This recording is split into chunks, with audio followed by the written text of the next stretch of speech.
लखनपुर नाम के शहर में महेश नाम का एक ऑटो ड्राइवर रहता था। वह बहुत ही लालची था और लोगों से रेट से भी कई गुना ज़्यादा पैसे लेता था। एक दिन एक लड़का अपनी माँ के साथ बस स्टैंड पर खड़ा बस का इंतजार कर रहा था। महेश अपना ऑटो लेकर वहाँ से गुजरा। ये लोग तो इस शहर के नहीं लगते, इन्हें जाकर पूछता हूँ। क्या हुआ माताजी? मेरा नाम गौरव है, ये मेरी माँ है। हमें गंगा कॉलोनी जाना है। हम यहाँ पर नए हैं और बस के इंतज़ार में खड़े हैं, लेकिन काफ़ी देर से बस तो आ ही नहीं रही। अरे साहब, बस या कार कुछ नहीं मिलेगा। वैसे भी मौसम खराब होने वाला है और रात का समय भी होने वाला है, इसलिए मैं आपको ऑटो में छोड़ दूंगा। गंगा कॉलोनी काफ़ी दूर है, आइए मैं आपको छोड़ देता हूँ।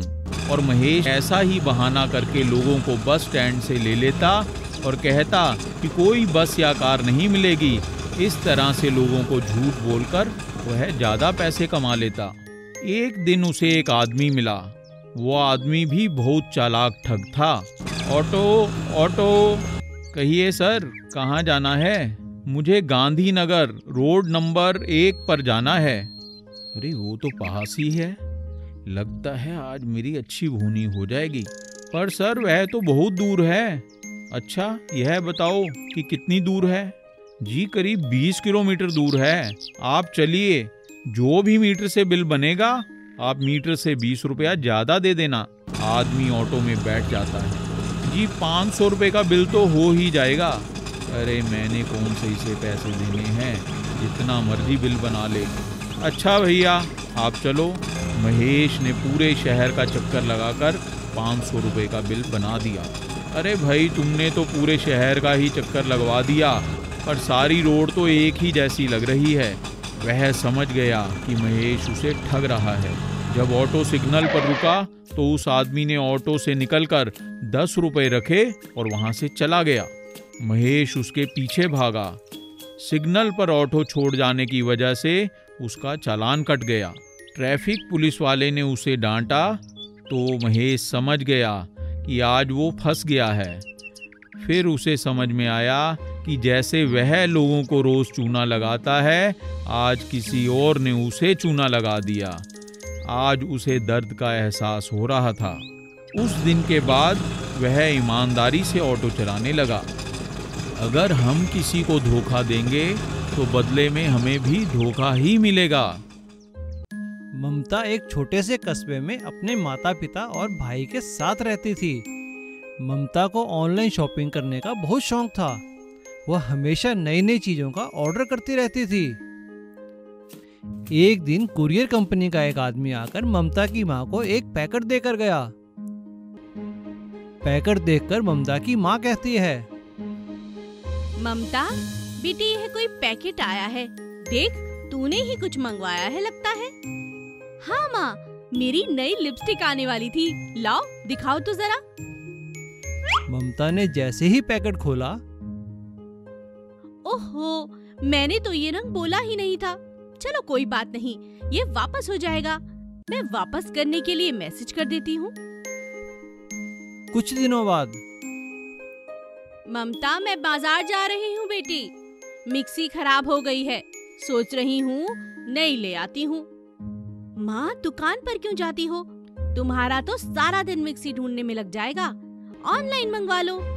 ना बेटा, ऑनलाइन में चीजों का कोई भरोसा नहीं रहता, देखभाल कर लेने में ही समझदारी है।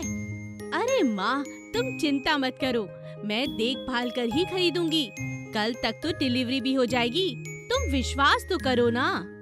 ठीक है, तू कहती है तो मंगवा ले ऑनलाइन। ममता ने ऑनलाइन मिक्सी का ऑर्डर कर दिया। 2 दिन बाद, माँ मिक्सी आ गई। कितने की है? ये 4000 की है। इतनी महंगी, बाप रे। माँ इसमें बहुत से फीचर्स हैं, ये जूस भी निकाल कर देती है, तुम चिंता क्यों करती हो? ममता की माँ को मिक्सी बहुत पसंद आई। कुछ दिनों बाद ममता के पिता ने कहा, बेटा मैं सोच रहा हूँ अपने खेतों के लिए एक ट्रैक्टर खरीद लूँ, लेकिन वह तो बहुत महंगा है। सोचता हूँ लोन ले लूँ। पिताजी, अगर आपको ट्रैक्टर खरीदना है तो आप ऑनलाइन खरीद लेना, पैसे भी बचेंगे और अच्छी चीज भी मिलेगी। हाँ जी, ममता के कहने से हमने मिक्सी खरीदी थी और मिक्सी बहुत अच्छी निकली, तो ट्रैक्टर भी अच्छा ही होगा। और ममता और उसकी माँ के कहने पर उसके पिताजी ने भी ऑनलाइन ट्रैक्टर मंगवा लिया। लेकिन यह क्या, जब ट्रैक्टर आया तो सभी हैरान हो गए। ट्रैक्टर देखकर ममता के पिताजी ने ऑनलाइन कंपनी वाले से कहा, अरे भैया ये तुम क्या ले आए हो? मैंने तो ट्रैक्टर मंगवाया था, कोई बच्चों का खिलौना नहीं। अरे साहब हमें क्या, जो आपने ऑर्डर किया था हम लेकर आए हैं। आप रिसीविंग कीजिए और अपना ऑर्डर लीजिए। आपको कोई शिकायत है तो कस्टमर केयर में कीजिएगा। माफ कर दीजिए पिताजी, मॉडर्न समाज में रहकर अब मैं ये चीजें सीख चुकी थी, लेकिन अब मैं ये बात भी सीख चुकी हूँ कि हर चीज देखभाल कर ही खरीदनी चाहिए। अब ममता को समझ आ गया था कि ऑनलाइन शॉपिंग करते हुए हमें पहले चीजों की डिटेल देख लेनी चाहिए कि वह क्या चीज है, वह कितनी बड़ी है, कितनी छोटी है और उसकी क्वालिटी कैसी है, वरना हम सबको मिनी ट्रैक्टर की तरह धोखा हो सकता है, जैसे कि ममता को हुआ। उड़ने वाली बस। रवि शहर में मैकेनिकल इंजीनियरिंग कर रहा था। इंजीनियर बनने के बाद वो पहली बार अपने गांव आया। गांव वालों ने उसका बहुत स्वागत किया। कोई नौकरी न होने की वजह से वह अभी गांव में ही रह रहा था। एक दिन रवि गांव में घूम रहा था, तभी उसने खेत में एक पुराना सा हेलीकॉप्टर गिरा हुआ पड़ा देखा। वह सोचने लगा, अरे यह हेलीकॉप्टर यहाँ क्या कर रहा है? यह तो बहुत बुरी हालत में है, लगता है क्रैश होकर गिर गया होगा।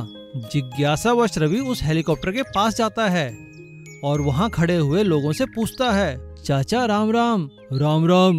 बोलो बेटा रवि, यहाँ कैसे चले आए? बस चाचा मैं तो इस हेलीकॉप्टर को देख कर आया हूँ, यह यहाँ कैसे है? अरे कुछ नहीं बेटा, कई साल हो गए, यह यहाँ पे क्रैश होकर गिर गया था, तब से इसे कोई लेने नहीं आया।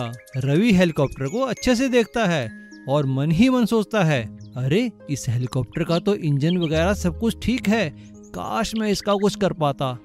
ऐसा सोचकर रवि अपने घर चला जाता है। शाम को रवि के पिता रवि से कहते हैं, देखो बेटा रवि, तुम तो बन गए हो इंजीनियर, लेकिन तुम्हारा छोटा भाई कुछ नहीं करता। मैं चाहता हूँ तुम्हारा भाई मेरी तरह अपनी बस चलाए, पर यह मानता ही नहीं, तुम ही समझाओ इसे। यह सुनकर रवि का भाई कहता है, देखो ना भैया, पापा मुझे पुरानी बस चलाने को कह रहे हैं, मुझे वह बस बिल्कुल पसंद नहीं। कम से कम उसकी रंग रोगन और सफाई तो होनी चाहिए ना, तभी तो मैं उसे चलाऊंगा। और उसके पार्ट्स भी सभी पुराने हैं, कभी भी खराब हो जाती है। रवि हंसते हुए कहता है, ठीक है भाई, परेशान मत हो, मैं तुम्हारी बस को ठीक करने में मदद करूंगा। अगले दिन रवि जैसे ही बस के पास आया तो उसे एक विचार आया। उसने सोचा, क्यों ना मैं उस खराब हेलीकॉप्टर के कुछ पार्ट्स इस बस में फिट कर दूं। रवि बस को लेकर उस हेलीकॉप्टर के पास गया। वहां उसने हेलीकॉप्टर में से कुछ सामान निकालकर बस में फिट कर दिया। कई दिनों की कड़ी मेहनत के बाद रवि जो करना चाहता था उसमें वह सफल हुआ। फिर क्या था, उड़ने वाली बस तैयार हो गई। रवि बस को चलाने लगता है। उड़ने वाली बस देखकर सभी लोग हैरान हो जाते हैं। रवि अपने भाई से कहता है, ये ले भाई, मेरी तरफ से तुझे यह उपहार है। अगले ही दिन से रवि का भाई उस बस को चलाने लगता है। सड़क पर चलाने के अलावा कभी कभी वह इसे उड़ाता भी है। आओ आओ उड़ने वाली बस की सैर करो, आओ आओ उड़ने वाली बस की सैर करो। अब गांव के सभी लोग कहीं भी जाना हो तो उड़ने वाली बस में ही जाते थे, इससे उनका समय भी बच जाता था। यह देखकर रवि के पिता बहुत खुश हुए। कुछ दिनों बाद रवि की नौकरी लग जाती है, लेकिन रवि जाते जाते गांव को उड़ने वाली बस का उपहार दे जाता है। जादुई बैल। छगन बहुत ही लालची किस्म का इंसान था। वह बिना मेहनत के बहुत सारा पैसा कमाना चाहता था। वह दिन भर मेहनत कर थोड़े बहुत कपड़े रंग दिया करता था। उसके पास एक गाय थी जो दूध नहीं देती थी। हे भगवान, क्या किस्मत पाई है, दिन भर कपड़े रंगो और शाम को आकर इस गाय की सेवा करो। दूध वूध तो देती नहीं है जिसे पीकर हम भी कुछ हट्टे कट्टे बन जाएं। उसकी बातें सुनकर उसकी माँ ने कहा, अरे बेवकूफ, गायें ऐसे दूध थोड़ा ना देगी। जब तक उसके बच्चा नहीं होगा तब तक यह दूध नहीं देगी। जा, इसे जानवरों के डॉक्टर को दिखा कर ला, वही कुछ इलाज करेंगे इसका। छगन अपनी गाय को लेकर जानवरों के अस्पताल में जाता है और उसका इलाज करवाता है।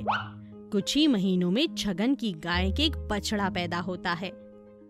एक दिन जब वह कपड़ों को नीले रंग में रंग रहा था, तभी बछड़ा उछलता कूदता रंग वाले बर्तन में आ गिरा। छगन को गुस्सा आ गया और वो उसे छड़ी से मारने लगा। अब क्या हो गया? क्यों इस मासूम को मार रहा है रे? मासूम? अरे माँ, तुझे नहीं पता, इस मासूम ने मेरा सारा रंग गिरा दिया, सारे कपड़े बर्बाद कर दिए। छगन उसे पकड़कर रस्सी से बांधने लगा।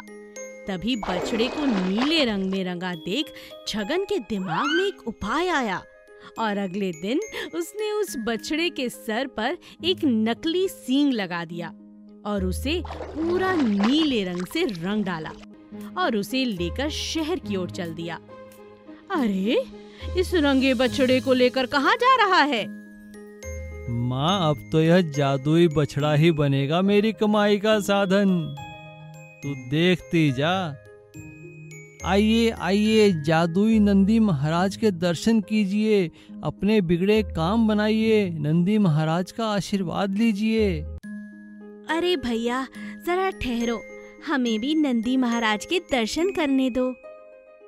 शाम होते होते छगन के पास ढेर सारे पैसे इकट्ठे हो गए और वह अपने बछड़े को लेकर गांव वापस लौट आया। देखा माँ, आज मैंने इस बैल की वजह से कितने पैसे कमाए हैं। अरे बेवकूफ, झूठ के पैसे कब तक कमाएगा? जिस दिन पकड़ा गया खूब पिटाई होगी तेरी। एक दिन शहर के बड़े मंदिर में मेला लगा तो छगन ने अपने बैल से कहा, चलिए नंदी जी महाराज, आजकल तो मेला लगा है, मंदिर में ही खड़े होंगे, खूब कमाई होगी, खूब खाने को मिलेगा। दिन ढलने तक छगन ने काफी पैसे कमा लिए, लेकिन अचानक से मौसम बिगड़ा और खूब तेज बारिश होने लगी। यह देखकर छगन डर गया। उसने अपने बैल को लेकर वहां से निकलना चाहा, लेकिन भीड़ होने की वजह से वहां से नहीं निकल पाया। और देखते ही देखते छगन के जादुई बैल का नीला रंग बहने लगा। जब लोगों ने यह देखा तो एक औरत ने कहा, अरे देखो तो, नंदी महाराज का नीला रंग निकलने लगा है। हाँ हाँ, पकड़ो इसे, मारो इसे, यह तो कोई ठग है जो अपने बैल को रंगकर हमें बेवकूफ बना रहा था।